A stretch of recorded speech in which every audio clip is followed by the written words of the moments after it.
एक बात बताइए, बीजेपी एजेंसीज का दुरुपयोग कर रही है, आप बार बार इस बात को कह रहे हैं, आपकी बात को माना। क्या पंजाब में कांग्रेस के विधायक को गिरफ्तार करके, सुखपाल सिंह खेरा को गिरफ्तार करके आप लोगों ने भी एजेंसी का दुरुपयोग करा है या उपयोग करा है? वो ईडी ने किया है क्या? पंजाब में किसने गिरफ्तार किया है? पंजाब में पुलिस ने गिरफ्तार किया है।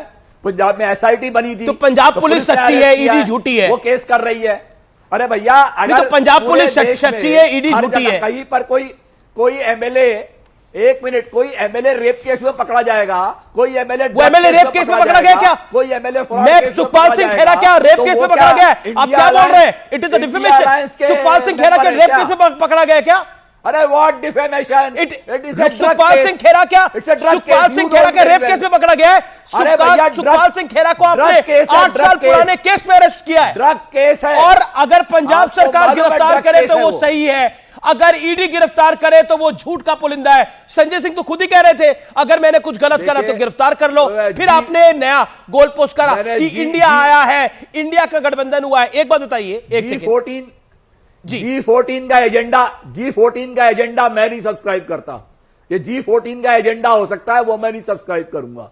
मैंने आपको जो तथ्य हैं वो बता दिए बिल्कुल। अच्छा, 1 सेकंड, बिल्कुल ड्रग केस के अंदर अरेस्ट किया गया है और कोर्ट ट्रायल करेगा। Okay, late doctor Ajay Alok respond. Doctor Ajay Alok respond. वो कह रहे हैं पंजाब पुलिस सही काम कर रही है, ईडी गलत काम कर रही है, आपकी पार्टी के इशारे। नहीं, बिल्कुल ठीक बात है। उनको ड्रग केस में पकड़ा गया है, पंजाब पुलिस सही काम कर रही है। इनको लगता है मंदिर में आरती चढ़ा कर रहे थे, नहीं दारू के शराब लेके, बहुत लोग जाते हैं ना शराब लेके मंदिर में चढ़ाने के लिए, वही लेके जा रहे थे संजय सिंह, इसलिए पकड़ लिया। बड़ा गलत काम किया भाई, मंदिर में शराब चढ़ाने जा रहे थे। ये तो क्या बात करते हैं, मतलब कोई पैरामीटर, तो कोई स्टैंडर्ड है कि नहीं है? जो मन में आया बोल दिया। अरे कॉन्क्रीट एविडेंस चाहिए जब आप कोर्ट में जाते हैं, तो नहीं तो कोर्ट धज्जियां उड़ा देगा आपकी। डिजिटल एविडेंस के साथ एक एविडेंस दिया गया है। धज्जियां तो उड़ रही है आपकी। सरकारी अप्रूवल बन चुका है आपका गवाह।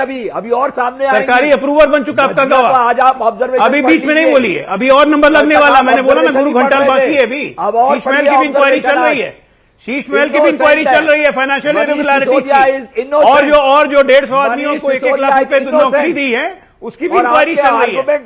अभी सारा रिकवरी प्रोसेस शुरू होगा। कोर्ट का जी, मेरे साथ इस समय भारतीय जनता पार्टी के सांसद जुड़ रहे हैं रमेश भिदोड़ी। मैं असीम बकर आपके पास आऊंगा, उसके बाद रमेश भिदोड़ी मेरे साथ एक्सक्लूसिव बातचीत करने की जुड़ रहे हैं। भिदोड़ी जी, आपका अभिनंदन है। मेरा सवाल है, अरविंद केजरीवाल और उनकी पार्टी कह रही है कि बीजेपी बेजा इस्तेमाल कर रही है एनफोर्समेंट डायरेक्टरेट का, ईडी का, हम पर कार्रवाई करने के लिए। हम कट्टर ईमानदार हैं और मोदी जी उल्टा डर गए हैं।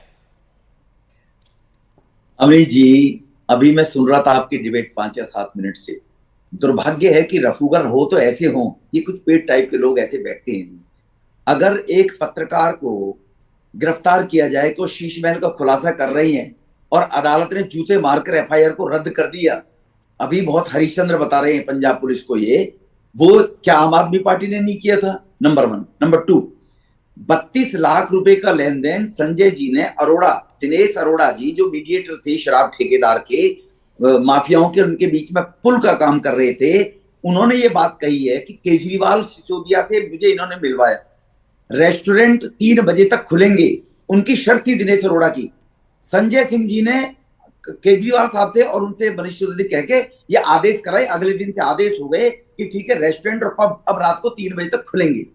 जितेंद्र जी से लेकर और सब इतिहास आपने इनका बता दिया है।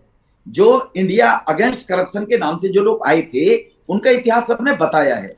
अब ये चोरी में पकड़े जाएंगे तो ईडी दुरुपयोग कर रही है। नंबर 2, 5000 रेड ईडी ने, सीबीआई ने पिछले 9 साल में किए हैं। 5000, 1,50,000 करोड़ रुपया रिकवर किया है देश का। काला बाजारी, काला धन, भ्रष्टाचार का पैसा मोदी साहब आए इस काम के लिए थे। अब ये कहें कि 2024 में अपना कद बढ़ाने के लिए बार बार मोदी जी का नाम उपयोग करते हैं कि इनका कद बढ़ेगा। कि लेकिन अरविंद केजरीवाल से हमने सवाल पूछा तो उन्होंने बोला हम कट्टर ईमानदार पार्टी हैं। शराब कांड में 1000 से ज्यादा जगह छापेमारी हुई है, छापेमारी में एक भी पैसा बरामद नहीं हुआ है। ये एजेंसियां बताएंगी।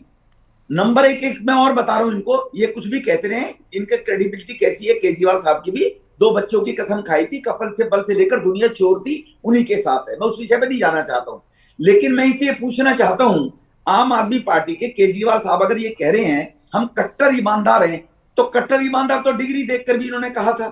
कट्टर ईमानदार तो इन्होंने सत्येंद्र जैन को भी बताया था, मनीष सिसोदिया को बताया था। अंडर क्लास दूसरा भी ये बोल रहे हैं कि जेल से बाहर निकल कर आएंगे।